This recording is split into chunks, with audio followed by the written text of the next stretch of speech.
नमस्कार, Byju's exam prep IAS Hindi में आपका स्वागत है। प्रस्तुत है दैनिक क्विज। पहला प्रश्न आपके समक्ष है। केप टाउन समझौता 2012 निम्नलिखित में से किस पहलू से संबंधित है?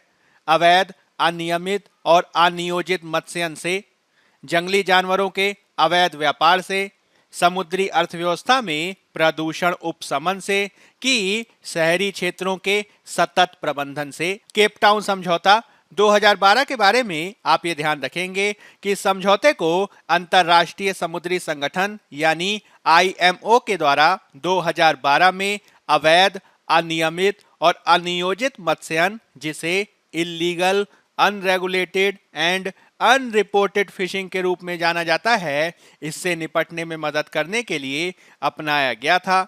इसका उद्देश्य मछली पकड़ने के पोर्ट की बेहतर सुरक्षा नियंत्रण सुविधा प्रदान करना है। इसमें 24 मीटर लंबाई से अधिक के मछली पकड़ने वाले जहाजों के लिए अनिवार्य सुरक्षा उपायों को शामिल किया गया है। इसमें स्थिरता, संबंधित समुद्र योग्यता, मशीनरी के साथ अग्नि सुरक्षा और मछली पकड़ने के पोत निर्माण जैसे विषय महत्वपूर्ण रूप से शामिल किए गए हैं।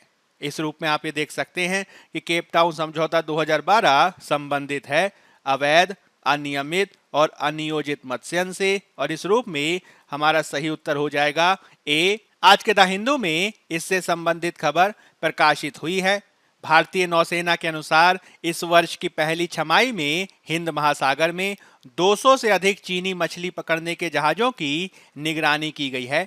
इसके तहत अवैध, अनियमित और अनियोजित मत्स्यन की परिघटनाओं को भारत के विशेष आर्थिक क्षेत्र यानी एक्सक्लूसिव इकोनॉमिक जोन से आगे लगातार रिपोर्ट किया जा रहा है।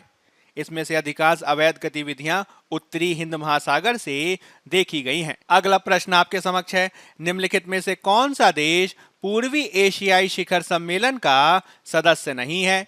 आपके विकल्प हैं रूस, संयुक्त राज्य अमेरिका, पापुआ न्यू गिनी की न्यूजीलैंड। आज के इंडियन एक्सप्रेस अखबार में इससे संबंधित खबर प्रकाशित हुई है। हाल ही में भारत के उपराष्ट्रपति ने 17वें पूर्वी एशिया शिखर सम्मेलन यानी ईस्ट एशिया समिट को संबोधित किया, जिसके दौरान उन्होंने खाद्य और ऊर्जा सुरक्षा पर वैश्विक चिंताओं पर प्रकाश डाला और स्वतंत्रता के साथ मुक्त, खुले और समावेशी हिंद प्रशांत क्षेत्र को बढ़ावा देने में पूर्वी एशिया शिखर सम्मेलन तंत्र की भूमिका पर जोर दिया। इस पृष्ठभूमि में यदि हम ईस्ट एशिया समिट यानी पूर्वी एशिया शिखर सम्मेलन को समझने का प्रयास करें तो आपको ध्यान रखना है कि ईस्ट एशिया समिट की स्थापना 2005 में की गई थी और यह हिंद प्रशांत क्षेत्र के सामने प्रमुख राजनीतिक, सुरक्षा और आर्थिक चुनौतियों पर रणनीतिक संवाद और सहयोग के लिए 18 क्षेत्रीय नेताओं का एक मंच है। इसमें आसियान के 10 देशों के साथ ही 8 अन्य देशों को शामिल किया गया है।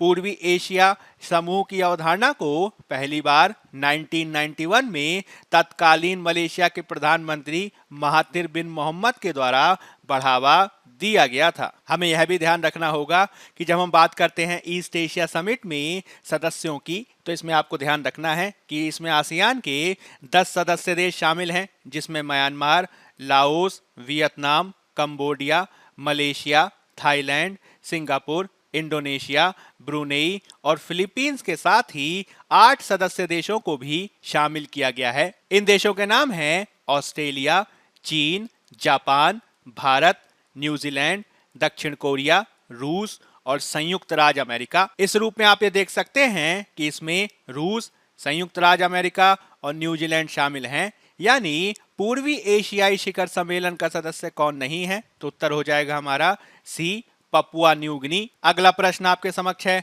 आनुवांशिक रूप से संशोधित फसलों के संदर्भ में निम्नलिखित कथनों में से कौन सा या से सही है? यह है आनुवांशिक रूप से संशोधित फसलों के अंतर्गत सबसे बृहद क्षेत्र वाले देशों में भारत का स्थान संयुक्त राज्य अमेरिका और ब्राजील के बाद तीसरा है। 2022 तक 50 से कम देशों ने आनुवांशिक रूप से संशोधित फसलों के उपयोग की अनुमति दी है। आपको बताना है कौन सा सही है। आपके विकल्प हैं केवल एक, केवल दो, एक और दो दोनों, कि ना तो एक ना ही दो। आज के इंडियन एक्सप्रेस अखबार में इससे संबंधित खबर प्रकाशित हुई है। आपको ध्यान रखना है कि जब हम बात करते हैं आनुवांशिक रूप से संशोधित फसलों की, तो ये फसलें ऐसी फसलों को कहा जाता है जिनके जीन कृत्रिम रूप से संशोधित होते हैं और उनमें आमतौर पर किसी अन्य जीव से आनुवांशिक सामग्री को सम्मिलित करके इन्हें एक नई विशेषता देने के लिए इनमें सुधार किया जाता है, जैसे कि उपज में वृद्धि, शाकनाशी के प्रति सहनशीलता, रोग या सूखे के प्रति प्रतिरोध आदि। आपको यह भी ध्यान रखना है कि भारत ने अब तक केवल एक आनुवांशिक रूप से संशोधित फसल बीटी कपास की व्यावसायिक खेती को मंजूरी प्रदान की है। हालांकि 1996 से ही इस प्रकार की फसलें दुनिया भर में फैली हुई हैं। 2019 तक लगभग 190 मिलियन हेक्टेयर आनुवांशिक रूप से संशोधित फसलों के तहत था, जिसमें आनुवांशिक रूप से संशोधित फसलों के अंतर्गत सबसे वृहद क्षेत्र वाले देशों में अमेरिका, ब्राजील, अर्जेंटीना और कनाडा का स्थान देखा गया है। इसके अलावा 2022 तक 70 से अधिक देशों ने इस प्रकार की फसलों के उपयोग को मंजूरी दी है। इस प्रकार आप ये देख सकते हैं कि आनुवांशिक रूप से संशोधित फसलों के अंतर्गत जब सबसे वृहद क्षेत्र वाले देशों की बात की जाती है, तो इसमें प्रथम 3 स्थान पर कौन है? तो उनका नाम है अमेरिका, ब्राजील और अर्जेंटीना। इस रूप में पहला कथन हमारा सही नहीं है और साथ ही 2022 तक 70 से भी अधिक देशों ने इस प्रकार के फसलों के उपयोग को अनुमति दी है। इस रूप में दूसरा कथन भी सही नहीं है और हमारा सही उत्तर हो जाएगा डी, ना तो एक और ना ही दो। अगला प्रश्न आपके समक्ष है, भारत के अंतरराष्ट्रीय कृषि व्यापार के संदर्भ में निम्नलिखित कथनों पर विचार कीजिए। भारत के कृषि आयात वस्तुओं में वनस्पति तेलों का अनुपात सबसे अधिक है। भारत के कृषि निर्यात मदों में समुद्री उत्पादों का अनुपात सबसे अधिक है और भारत का पिछले 1 दशक में अंतरराष्ट्रीय कृषि व्यापार में शुद्ध व्यापार अधिशेष रहा है। आपको बताना है कि इनमें से कौन से कथन सही हैं। आपके विकल्प हैं केवल 1 और 2, केवल 2 और 3, केवल 1 और 3 कि 1, 2 और 3। अंतरराष्ट्रीय कृषि व्यापार के संदर्भ में आज के इंडियन एक्सप्रेस में खबर प्रकाशित हुई है। आंकड़ों के अनुसार भारत का कृषि निर्यात अप्रैल से सितंबर में साल दर साल 16.5% बढ़ा है और अप्रैल से मार्च 2021-22 में हासिल किए गए रिकॉर्ड $50.2 बिलियन को पार करने के लिए तैयार है। दिलचस्प बात यह है कि जिन जिन्सों जैसे कि गेहूं, चावल और चीनी के निर्यात पर प्रतिबंध लगाया गया है, उनके शिपमेंट में भी प्रभावशाली उछाल देखा गया है। आंकड़े यह भी बता रहे हैं कि भारत के कृषि आयात वस्तुओं में वनस्पति तेलों का अनुपात सबसे ज्यादा है। भारत के कृषि निर्यात मदों में समुद्री उत्पादों का अनुपात सबसे ज्यादा है और भारत का पिछले दशक में अंतरराष्ट्रीय कृषि व्यापार में शुद्ध व्यापार अधिशेष देखा जा सकता है। इस रूप में अंतरराष्ट्रीय कृषि व्यापार के संदर्भ में तीनों कथन हमारे सही हैं और हमारा सही उत्तर हो जाएगा डी, 1, 2 और 3। अब हम यूपीएससी के द्वारा 2019 में पूछे गए प्रश्न को देख लेते हैं। निम्नलिखित कथनों पर विचार कीजिए। संसद निरअर्हता निवारण अधिनियम 1959 कई पदों को लाभ के पद के आधार पर अयोग्यता से छूट देता है। उपरोक्त अधिनियम में 5 बार संशोधन किया गया। भारत के संविधान में ऑफिस ऑफ प्रॉफिट शब्द को अच्छी तरह से परिभाषित किया गया है। आप ये बताएंगे कि उपर्युक्त कथनों में से कौन सा या से सही है या है। आपके विकल्प हैं केवल 1 और 2, केवल 3, केवल 2 और 3 कि 1, 2 और 3। जब हम बात करते हैं संसद निरअर्हता निवारण अधिनियम 1959 की, तो इसके बारे में आप ये ध्यान रखेंगे कि यह अधिनियम कई पदों को अयोग्यता से छूट देता है, जैसे कि राज्य मंत्री और उप मंत्री, संसदीय सचिव और संसदीय अवर सचिव, संसद में उप मुख्य सचेतक, विश्वविद्यालयों के कुलपति, साथ ही राष्ट्रीय कैडेट कोर और प्रादेशिक सेना के अधिकारी आदि।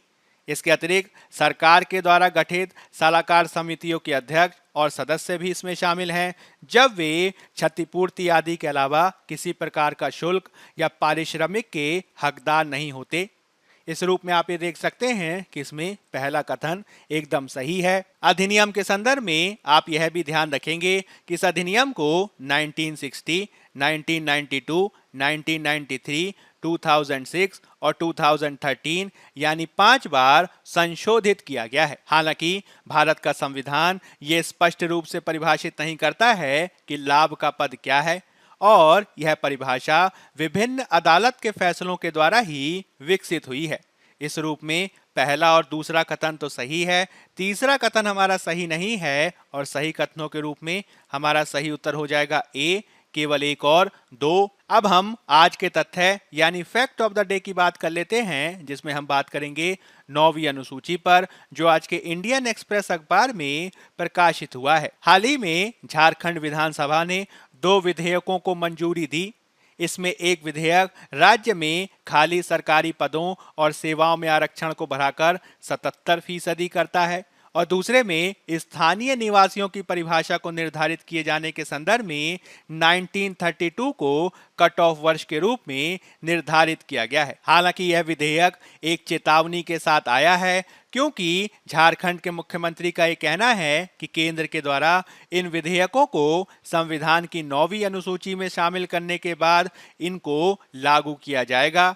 इस रूप में 9वीं अनुसूची विषय महत्वपूर्ण हो जाता है। जब हम बात करते हैं 9वीं अनुसूची की, तो आप ये ध्यान रखेंगे कि इस अनुसूची में केंद्रीय और राज्य कानूनों की एक सूची है, जिन्हें अदालतों में चुनौती नहीं दी जा सकती है। वर्तमान में 284 ऐसे कानून न्यायिक समीक्षा से सुरक्षित हैं।